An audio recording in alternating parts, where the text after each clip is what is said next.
And so the important thing about all of these different domains, they define intangible cultural heritage, is that the intangible cultural heritage is transmitted from generation to generation.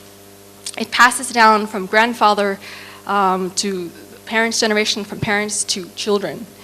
And because living culture or living heritage is, by its very definition, always changing, the idea is that the convention recognizes that the intangible cultural heritage is constantly being recreated by communities, recreated in response to changes in their environment, to interaction with nature, and to their history.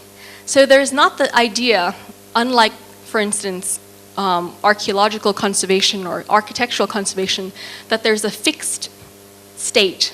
You don't conserve to a particular form or to a particular look or a color or something in the way that architects will, but rather that you recognize that the tradition is in constant flux, and that's the very definition of what it is.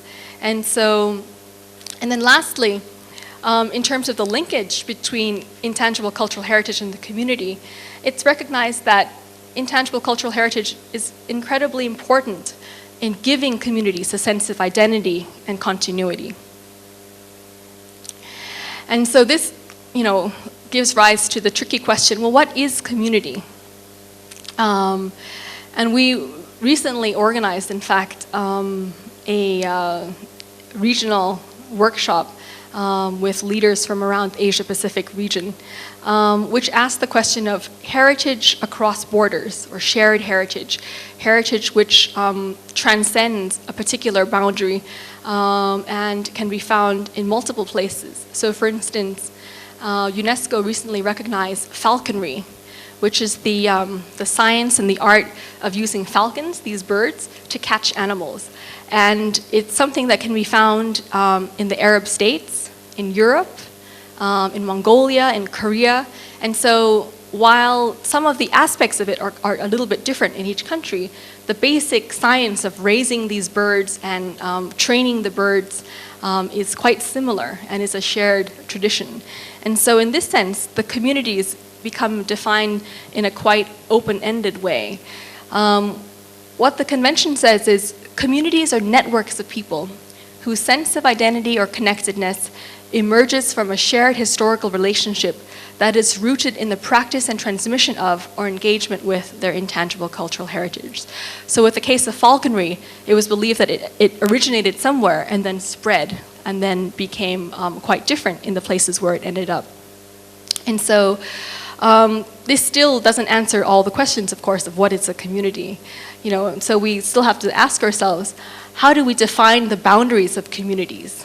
How do we exclude or include certain members? Likewise, how do we define community heritage, especially when it becomes tied up with issues of land or with issues of minority identities, particularly within the framework of, say, nationalistic kinds of discourse? And then third, in any one community, supposing we've managed to say, okay, we've defined the community, who speaks with the community? Who are the representatives? Do we always let the powerful people in the community speak on behalf of the community? And if so, what are the problems that we encounter by doing so? And so these are real challenges that we have to grapple with even as we try to work within the framework of the convention. I just want to summarize maybe a few key points at this stage. So first of all, we've talked a lot about the issue of community. So there's community ownership of ICH rather than the state ownership. So this convention, unlike other conventions, really says that if, for instance, a government wants to nominate to UNESCO a particular form of intangible cultural heritage, if the community that actually owns that heritage or practices that heritage does not agree, then the government would not be in a capacity to nominate it, which is very different from some of the other conventions that we have in the past where the government can basically do as it pleases. And so another thing is that if we make again a comparison with the World Heritage Convention, the World Heritage Convention is basically about trying to choose the things which are of outstanding universal value, that are somehow more old, or more historic, or more representative, or some really fantastic example of a certain kind of building, or etc. It's sort of like, in a way, almost a beauty contest, or it ends up being a beauty contest. The Intangible Heritage Convention is not at all like that. So, for instance, just now we had some oral traditions of some pygmy groups in Africa.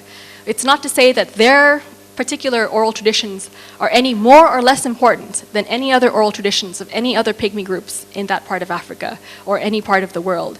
So it's not to say that it's somehow more resplendent or more fantastic than anything else. It's not a beauty contest. It's really about heritage which is recognized by the communities as being of value to them for whatever reason, and that's sufficient for it to be recognized. And then finally, the element must still be practiced. So sometimes we use the terms intangible cultural heritage and living heritage interchangeably, and the key word is very much the word living. So the idea that it's still in practice, although it may be in danger because only very few people practice it. And so the idea is that this convention opens the door to all these different other forms of cultural expressions, really widens our work in the heritage field much beyond the traditional work that some agencies have put into, for instance, great buildings and great artwork. At the same time, once again, the idea of intangible and intangible being somehow melded together, that the one and the other have to be considered together. And then finally, as we work with intangible cultural heritage, the focus of our work really has to be on safeguarding. In this case, the processes that are part of the intangible cultural heritage.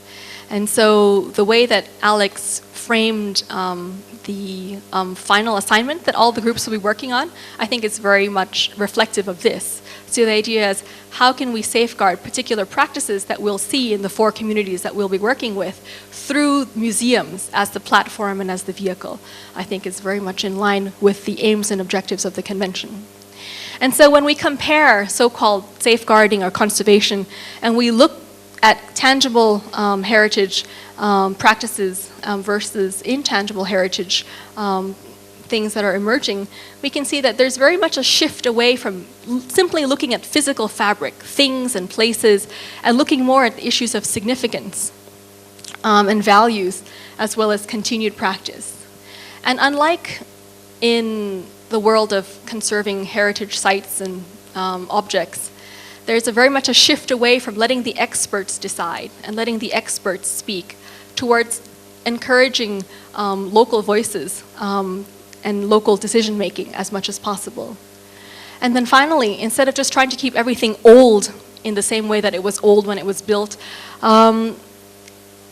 or authentic in terms of the way it looks or how it's built, or all of these other aspects of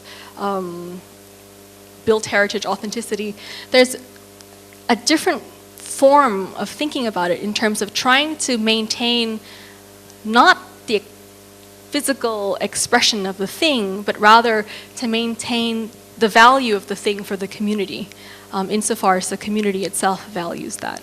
And so it's very much a paradigm shift that we're engaging with, and I think many in the profession are still grappling with how to make this transition.